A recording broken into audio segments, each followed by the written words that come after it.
Student of Arabic-speaking country, I would like you to change my grade. This grade is very low. Professor of English-speaking country, why do you think I should do that? Student, I would like you to give me a higher grade. Your paper had some problems. The ideas were underdeveloped and you omitted one key point. That's why the grade is what it is. This is a low grade. I want you to change my grade. But your paper received the grade it deserved. But please change my grade. No, I'm sorry, I can't do that. I want to have a higher grade. This is not negotiable. There is a sense here where finally the voice of authority prevails, where Western argument failed to make an impact. But I want you to notice something else. The student, the Arabic-speaking person in this exchange, is arguing by reiterating a position, reiteration of it. And I'd like to, without going into too much detail, oh, I can't do it yet, sorry. I'd like to look at this a little bit. So it doesn't have the claim, I like a better grade, or I deserve a better grade, has no grounds in the Western sense, because this person offers no evidence why the grade should be higher.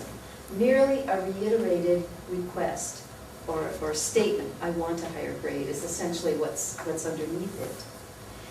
And repetition of claims, according to a scholar in Arabic literature and rhetoric, a repetition of claims constitutes a presentation of a position and a presentation of truth. So when it's reiterated, it takes on a reality that is to be then accepted as true. This is the way the scholars of the Quran proceeded historically, and it's an approach to argumentation that is common today in Arabic, for example, in arguments of nationalism in Arabic scholars writing today. Repeat something forcefully and often, and it takes on the status of something that is true. A scholar named Barbara Johnstone observed, in Arabic, quote, an arguer presents truths by making them present in discourse, by repeating them, paraphrasing them, doubling them, calling attention to them with external particles. And she gives us an illustration, something along these lines. He is very fat. He is not thin. He is large. He is a fat person. And that this is a kind of typical way of stating things.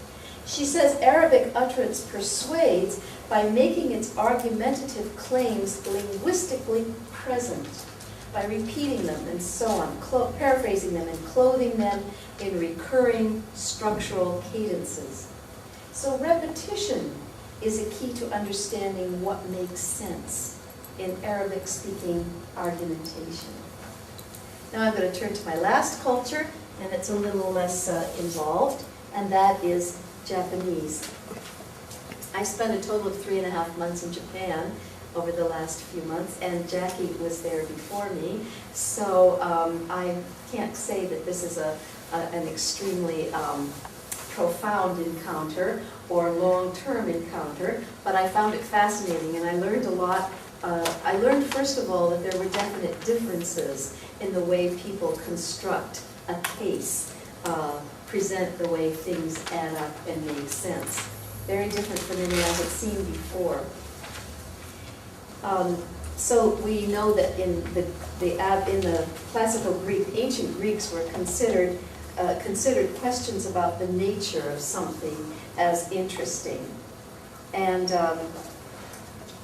in Japan, instead of using dialectic logic, question and answer kind of inquiry that makes claims, this rock has these certain characteristics, supported by measurements and empirical data, and this rock belongs to the igneous category of rocks, and so on, to classify it. Instead, the Japanese focus on an object subjectively, not with this kind of objective, outside of myself, question and answer.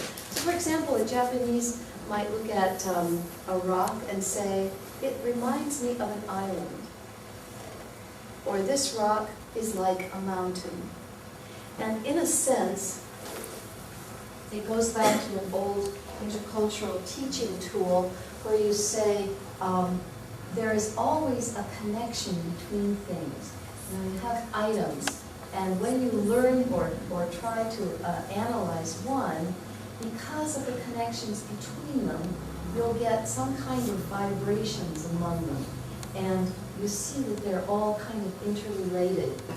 Whereas in a Western approach, we tend to look at something like itself. We atomize it, we take it apart, we try to find its essential core. Whereas in Asian cultures generally, the tendency is to see where the connections exist. And certainly that's much more typical of the way that Japanese inquiry proceeds. But I also discovered another interesting thing when I was trying to look at the way that Japanese reason. First of all, discovering relationships and discovering how things interact is important, because what's really meaningful with Japanese culture, as with Chinese culture, is the way that people get along together. So people harmonize with their environment. People and rocks have a connection. Whereas the Greeks would say, no, we're just going to look at rocks. We're just going to look at people. I'm going to surprise anybody. It's the proper way to behave in any situation. Now you can see that that has to do with the connections and interrelations among people in a society. And I was finally came across the notion of Japanese kata. Now, this comes from the word shikata, which means the way of doing things. And it means form. Shikata means form. It's interesting to observe that in Japanese culture historically, there is some evidence that can be traced of how form began to take on a reality all its own. So we think, well, yes, form is the expression of substance. But in Japan, the form itself becomes extremely important, and especially when that's translated into interpersonal behavior.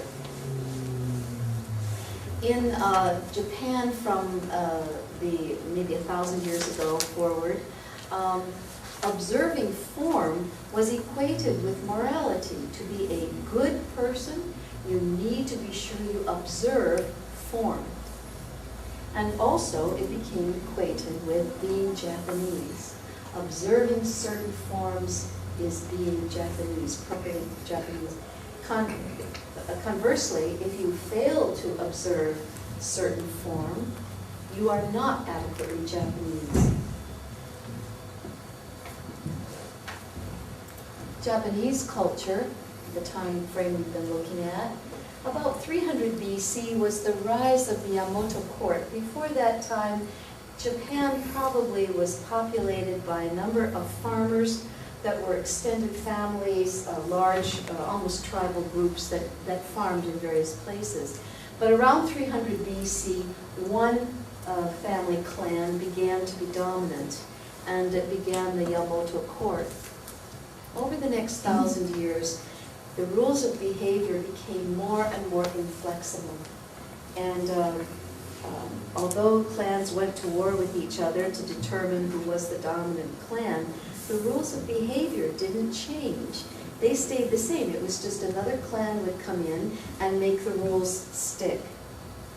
With the first shogun, rules became very inflexible, and the penalties for not observing rules were often death. So in this notion, when we say reasoning involves assigning meaning, we can see that the Japanese aren't interested in the Greeks' ideas, understanding the essential identity of something. Harmony with the group was and is extremely important to Japanese. And so human interaction is the thing to be focused upon. And the multitude of kata reflect meaning in specific social situations.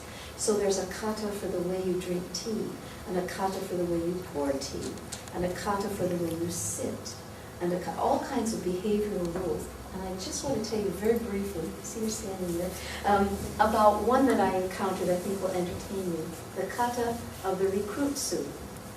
When a female graduate from university she's about to graduate, when she goes out to have her job interviews, she must wear a recruit suit, which is a black suit or very dark navy with a skirt to the knee, a very simple, doesn't call attention to herself, very dark color, a white shirt, long sleeved.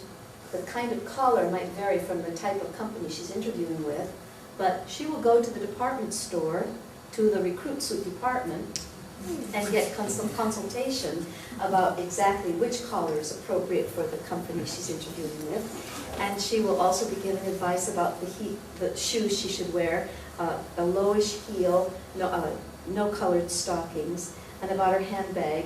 And by the time she does her interview, she must make sure her hair is black. Japanese students love to experiment with hair color. Her hair is black, long, which means below the ear, and straight, no permanence. She mustn't wear jewelry except maybe a very small earrings. And it shows her willingness to blend in herself, lose her personal identity in the identity of the people who are in her intake. People are hired all at the same time in Japan, in April. And her willingness to blend in with the rest of the employees eventually. So she is expressing the values of loyalty, sincerity, trustworthiness, dedication, by saying literally she is of the same cloth as the other people who are interviewing at the same time she is. And she may not wear that suit again, but it costs between $200 and $300 US to buy it. And so the cultural values, subordination to the group, willingness to give all, willingness to become just like the others. Shall I conclude? Racing to the conclusions here?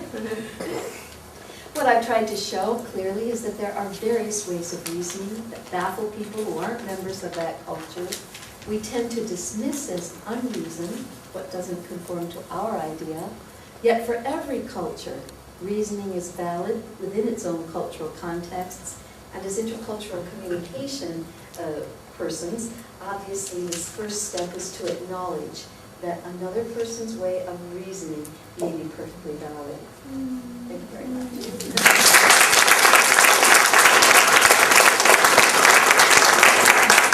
Dr. Binder, thank you.